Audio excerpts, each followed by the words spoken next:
the nostalgia critic guy, remember it so you don't have to. Hard to believe it's been 10 years since the first Twilight movie came out. Since the last Twilight movie came out. Damn, these films are old.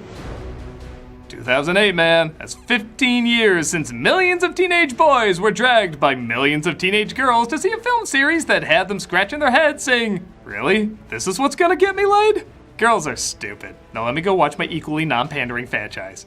Did I just say franchise? Did I just make up a good word? Anyway, yeah, boys and girls really like a lot of shit in the past. That's nothing new. But the Twilight franchise was distinctly awful. And what I mean by that is, it seemed to encapsulate every kind of bad there was.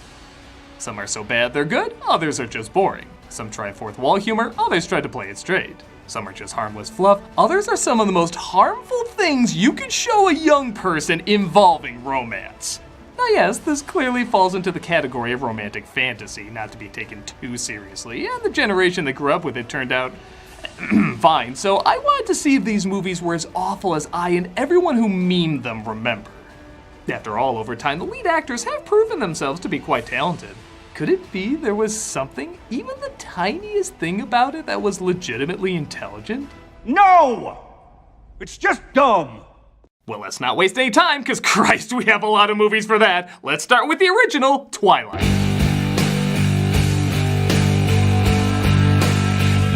Based on the 2005 young adult novel, I'll admit I had no idea what to expect from this film.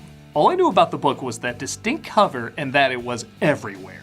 I didn't even know it was about vampires or werewolves or whatever. I was pretty much going into it blind. But the book was a big hit and the director seemed to have a decent enough track record. So I walked in with pretty much no expectations. And put simply, I was delightfully amazed at how terrible it was. However, there is a little bit of an asterisk with that. I'll explain in a minute. The setup, Bella Swan, played by Kristen Stewart, moves to a new school in Seattle where she falls in love with a boy named Edward Cullen, played by Robert Pattinson. It's love at first whiff? Oh yeah, these actors can smell how bad this is gonna be. Look, he has wings, it's symbolic. This movie's going places I didn't think it would dare! Edward reveals himself to be a vampire. Yeah, I was shocked by that too. And despite trying to keep his distance, he has a strong need to instantly protect Bella. I feel very protective of you. Yep, they barely have a conversation, yet he sees himself as Mario to her Peach. You're really gonna regret that after 5 movies, but we'll get to that too. Bella reacts to this the same way she reacts to everything, with no reaction, and she discovers that not only is Edward 108 years young, but he and his vampire family feast on animals rather than humans, and rather than die in the sunlight, they sparkle like a giant lip gloss. It's like diamonds. You're beautiful. Are we sure Stephenie Meyer wasn't an AI specifically writing for teen girls? This is the skin of a killer, Bella. Sparkle, sparkle! You're not worthy of that meme. When a bunch of bad vampires get a literal scent of this, the war is on to stop the romance, resulting in all of the baddies getting killed off except for one who vows revenge. I wanted to kill you. I've never wanted a human's blood so much in my life. I trust you. What? Okay, so this is a very easy film to rip apart, and when I first saw it, I told all my friends, you have to see how bad it is. The terrible writing, the stilted acting, the laughably bad wire work. This scene. It's a laugh riot. If you don't know all this going in. See, by the time my friends got around to watching it, they already heard about the sparkling skin, the fan fiction premise, the emotionless performances. Because of that, they found it really boring. And yeah, it really is.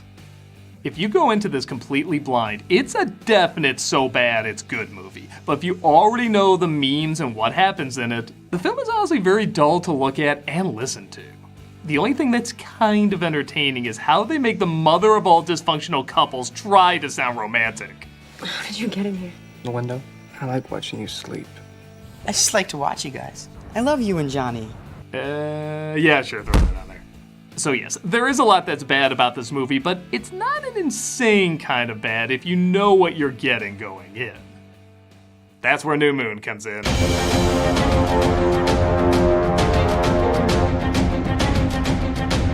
Released only 1 year later, and man does it show. New Moon officially creates the love triangle that horny girls convince themselves they could be in the middle of. Team Edward versus Team Jacob, played by Taylor Lautner. Oh my god, forgot that's the hair he originally had. Yeah, looks good on you, man. Looks really great. He chops it, right? Okay, phew. Though you seem to be missing something else. Was your long hair glued to all your shirts? No, really, I'm not kidding. Jacob being shirtless in this is like the ice puns in Batman and Robin. You think, nah, that can't be the majority of the movie, but it sure as hell is. And just like that, Batman, get used to those nipples. They're gonna be looking at you for a while. Nudist colonies cover up more than Jacob. So, okay, Bella and Edward are living blandly ever after until the unthinkable happens. Bella gets a cut, causing the vampires to go crazy. Wait, that's not unthinkable, that's incredibly thinkable. Like, day one, you should have been concerned about this. You know you're vampires, right? Anyway, this is enough for Edward to break up with Bella and move away. Yeah, most of the movie, these two aren't even together. You just don't belong in my world, Bella. I belong with you. No, you don't. I know Stewart got a lot of flack for her acting in this, and rightfully so, but honestly, Pattinson is just as bad.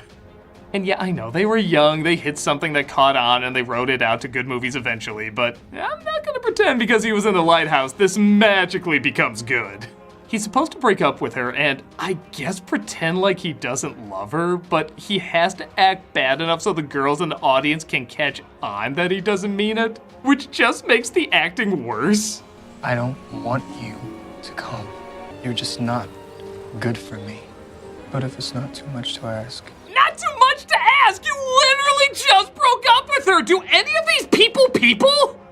Don't do anything reckless. This is the last time you'll ever see me. What tone is he even going for here? It's like he's trying to be good at being bad, which just turned out bad, so he's like, screw it, I don't even care how I'm saying this line. Goodbye. Just say cut already. The reason he doesn't want her to do anything reckless is, get this, whenever her life is in danger, his spirit appears. So you guessed it, she repeatedly crashes vehicles and jumps off cliffs just to get Edward's attention. So you know, kids, if things don't work out with your high school sweetheart, like most young love goes, it's not that he was your perfect mate, it's that yes he is, he just needs convincing. He said no, well just Wile E. Coyote yourself back into his heart. What's the worst that could happen? You die? So Edward thinks she's dead and is about to expose himself to sunlight in front of a crowd. Oh no, he'll explode! Oh wait, he'll just sparkle, that's right. But people will know vampires are real! Good. Don't really see why this is a secret. I mean, you eat animals like other people eat animals, and hell, medical technology has come a long way and maybe can help. You know, maybe staying in the shadows was wrong. Come on out and let the world see who you really are. No! Bella saves Edward from exposing himself. Not that enough of him wasn't exposed already. And the Vampire High Council, led by Michael Sheen bullshitting his way to the easiest paycheck he ever got, says they can be together. Well, there's only one way to follow up this rickety love roller coaster of endless misery. Marry me, Bella. What? You assholes were barely together in this movie! She spent more time with Jacob, who I'll admit outside the father is the only character I legit feel sympathy for. The whole film he's trying to be kind and help Bella out, and all she does is act like she wants him and then acts like she doesn't. Sure, he's way too confident in his body image, but he was there for her. For whatever baffling reason, he wanted to help her despite being bonkers cuckoo bananas. But the insane choices these people make are way too nutty not to find funny. It's not laugh out loud hilarious, but it's so hypnotically awful, it can be quite entertaining. Unlike its 2010 follow-up, Eclipse.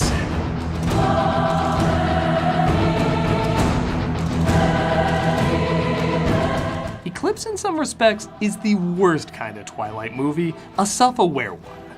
And to make it even worse, it's not that bad at it. You see, the director of this ended up acquiring a pretty interesting resume, and this is the first film where you got the feeling everyone involved knew they were making crap. When I read it, it was like it was a book that wasn't supposed to be published. I've probably made 5 really good films. What am I doing with this kid? I'm 108 years old. Kind of ignore their duties instantly. They just want to bone. It's the most ridiculous situation. Millions of Twilight fans out there, they don't want it to be over. It's a little bittersweet, isn't it? For them. Yeah. Now, they stuck it out. They gave audiences what they were looking for, but there is a cynicism that at first is kind of welcomed. Like Edward asking if Jacob ever wears a shirt. Doesn't he own a shirt? Or Jacob warming up Bella because Edward has no body heat, saying, Let's face it, I am hotter than you. There's even a graduation speech pretty much saying high schoolers are dumb and get into a lot of stupid things, so go easy on them. This is the time to make mistakes. Fall in love, change your mind, and change it again. Nothing great, but in terms of Twilight writing, this is Rick and Morty self-awareness. It's the most competently done, and therefore the least interesting. But it's still pretty damn bad. The film opens with Bella denying Edward's proposal. Oh, sorry, was he moving too fast for you, Miss Jump Off a Cliff if he doesn't look at me? And he keeps asking over and over like a 5-year-old who has a crush on his babysitter. Marry me. Marry me. I can't. Marry me. But oh no, Jacob called dibs and he wants her. And things get worse when that evil vampire from the first film wants revenge. Oh yeah, wasn't that like a big thing at the end of the first film? Like, oh, she's gonna get him, just you wait, and then they forgot about her in movie 2. Well, she's back in movie 3. Yeah, if you called her the League of Shadows, this suddenly be brilliant. And they have an amazing plan to throw her off their trail. Have Jacob carry Bella, shirtless of course, so her scent will be disguised by his scent. Your scent will mask mine if you carry it. Oh, the wolf coming up. Yeah, we were gonna have you two bow and like, well, a Twilight porno parody, but what do you think this is? A Twilight porno parody? Is this a trick question? No, that'll be the next one. They do end up defeating the evil vampire after Bella cock teases Jacob some more. Kiss me. I'm asking you to kiss me. You know, screw these two camps. I'm setting up a Team Sanity tent. But ultimately, she goes with Edward and agrees to marry him. Don't cry, Jacob. You're kind of escaping a cult. I don't know, everyone in these movies acts so batshit crazy. The further you get away from him, the healthier you're probably gonna be. But unfortunately, we can't get away as we have to partake in the absolute worst of the bunch. Oh, you better take a break. I have to prepare for this.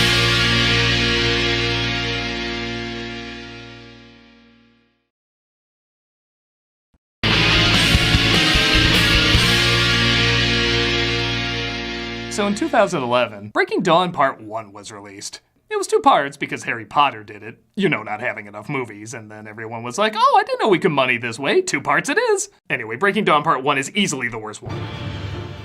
It has its dumb, laughably idiotic moments like the others, but it's also crazy unpleasant. Like, who the hell would go back and watch this a second time?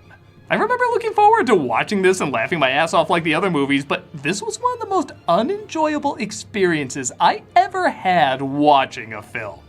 What the hell director put this together? That totally tracks.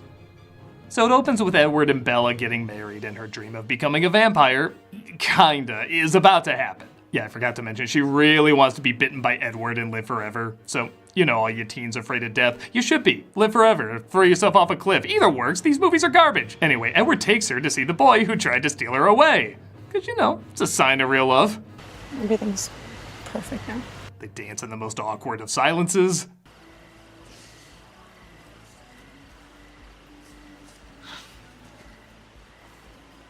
My heart's as warmed as Dippin' Dots. And then he starts yelling at her and manhandling her because she says she's gonna bonk Edward while she's still human. It's really none of your business. You are joking. You can't be serious, Bella. Tell me you're not that stupid. You see what I mean? It's instantly miserable. Now it does bounce back with some of that fun Twilight craziness as when Bella and Edward finally do the deed, it results in this. That's the kind of stupidly fun stupid I'm looking for. It gets uncomfortable again though when she's covered in bruises. Edward's ashamed and Bella's like, nah, I love it. Don't ruin this. I've already ruined it. I mean, it was amazing for me. Which, okay, I guess it's consensual and everything, but does anyone else feel odd an audience of teens are watching a boy leave bruises on a girl during a lovemaking scene in the film's like, this is fine? Why can't you see how perfectly happy I am? I don't know, maybe I'm overthinking it, but things get complicated when she discovers a little Vlad is cooking in the oven.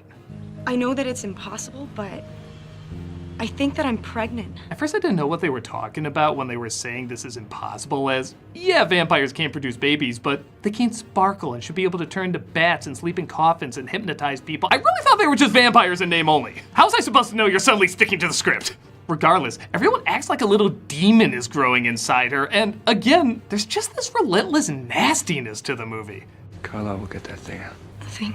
What is it? Take it out of her. The fetus isn't good for Bella. I can see what that thing's doing to you. I can feel him. I don't know what it's trying to do or say, but it's the equivalent of Captain Planet talking about AIDS. You're clearly not talented enough to talk about it. So yeah, the baby is sucking the life out of her. The rest of the movie is pretty much just watching her die while she gives birth. Get him out now! How romantic. And after she does finally pop the kid out, Jacob goes to kill this thing. Like, what is happening? And then, I honestly don't know how to explain this. He sees the baby and instantly falls in love. That is awful. I shit you not. They call it imprinting, and Jacob is destined one day to be this kid's special fuzzy friend. Ew, please let that be the end of your speech. Honestly, I had such a hard time following it and hated everything else so much, I couldn't even register what the hell it was saying. The only thing I remember about this ending is that it did lead to one cool shot after Edward bites her and turns her into a vampire. That is a cool final image. In a multitude of terrible. Seeing this again just brought back all the uncomfortable feelings I had watching it the first time. There is just nothing enjoyable about it. The final installment better get back to the bullshit I'm used to. Now this is the trash I signed up for. In 2012, the final installment, Breaking Dawn 2, was released. Like the others, it's quite bad, but it is hands down the most entertainingly bad. I couldn't believe this was the same director as the previous one. I mean, apart from it being dog shit, but it's some of the wackiest canine feces this film could throw at you. After Bella becomes a vampire, she visits her baby daughter. If that's what you can call this, when did this become a Baby Geniuses movie? Oh, if you're wondering why they went CG with this and didn't just get a real baby, it was actually to cover up a worst effect. I shit you not, this was the original baby they had.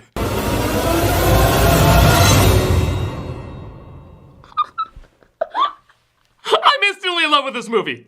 Can I imprint on the film? I'm instantly in love with this movie. Speaking of which, Jacob tells Bella he imprinted on her, or she imprinted on him. You imprinted on my daughter? It wasn't my choice. I'm still not following this, but I'm pretty sure saying that doesn't make things better. And for whatever reason, he calls her Nessie. It was Nessie who wanted me there. You nicknamed my daughter after the Loch Ness Monster? What the hell am I watching? Despite her real name being... Or Nesme. Go back to calling her the Loch Ness Monster. Nessie starts growing at a rapid pace. Hey, Jacob, you'll be able to get that in about a year's time. Yeah, okay, this was pretty creepy. But the Vampire Council hears about the child and decides she must be killed. The whole film is basically building up this big battle and at long last using some of the money these movies made to go into its effects. You know, after a while. And it pays off in a big showdown. Young Bella. Now keep in mind, Michael Sheen is already acting pretty odd in this, even by Twilight standards. But when they bring Nessie over, he gives a reaction, I'm just gonna say it, justifies all these terrible movies' existence. Do me. Do me right now, movie. We'll do it on the death. Draw me like one of your French girls! What in all of cinematic history was that? I burst out laughing in the theater and half the audience joined me. Even Twilight fans couldn't believe they were seeing what they were seeing. That cackle has brought me so much joy over the years. If I'm ever in a bad mood, I just put that on and it's like instant better. The only thing to make this even more amazing is an interview Sheen did where, no joke, I had to rewind this to make sure I heard what I heard. The one that's in this film is actually probably the most subtle, toned down version of the ones that we did on set. What the hell did he do in those other takes? Was he like, I am going on a National Treasure style hunt to find that footage? As if things couldn't possibly get any crazier, it breaks out one of the silliest, wackiest, but also crazily entertaining fights I've seen in anything. Limbs are flying, heads are being ripped off, the friggin' earth opens up. Absolutely none of it looks real, but that just adds to the craziness. It's like an Asylum-style Marvel movie. Where was all of this in the other films? All of this fun seems too good to be true, and wouldn't you know it, it is. Yep, none of that happened. It's all just a vision to show what would happen if the leader of the council attacks. No kidding, it was the first time in all my screenings of these movies I actually heard the audience boo a little. It took 5 films, but we got there. As if that wasn't enough, these random vampires from somewhere else show up and say, human vampire babies are totally a thing. It's cool. I am half human, half vampire. Things that could have been brought to my attention yesterday! So the council pisses off and Edward and Bella live happily ever after waiting for Jacob to bone their kid. Should I start calling you Dad? No. Never show that edit again. This movie is so out of its mind, it's hard to believe it's a Twilight movie. Yes, the others are stupid, but this one has life, energy, and effects that clearly can't keep up with that life and energy, but in a weird way that kind of gives it even more life and energy. It is the best kind of bad to end this series on. And with all that said, by God, this series is terrible. But is there any harm in showing it to younger people? Well, I personally think so, as its messages are horrendous. But then again, I didn't really see an increase of girls tossing themselves off cliffs so their boyfriends can simp for them. Maybe it's to some audiences like what old Disney films are to me. They're fairy tales. You're not supposed to literally find your true love in 3 days. It's an abbreviated and exaggerated story. That's what fairy tales are. Maybe that's the mindset younger people had watching this, but it probably goes without saying, this is no Snow White. These are absolute garbage movies, but they can be laughable garbage, and I guess do reflect a time when this is what young people were looking for in a romantic fantasy. We all have our crap we grew up with, but it is definitely crap. And as long as we don't take it too seriously, maybe we can look back and cringe, chuckle, and yes, grow away from it. I am finding those outtakes. I'm the nostalgia critic. I remember it so you don't have to.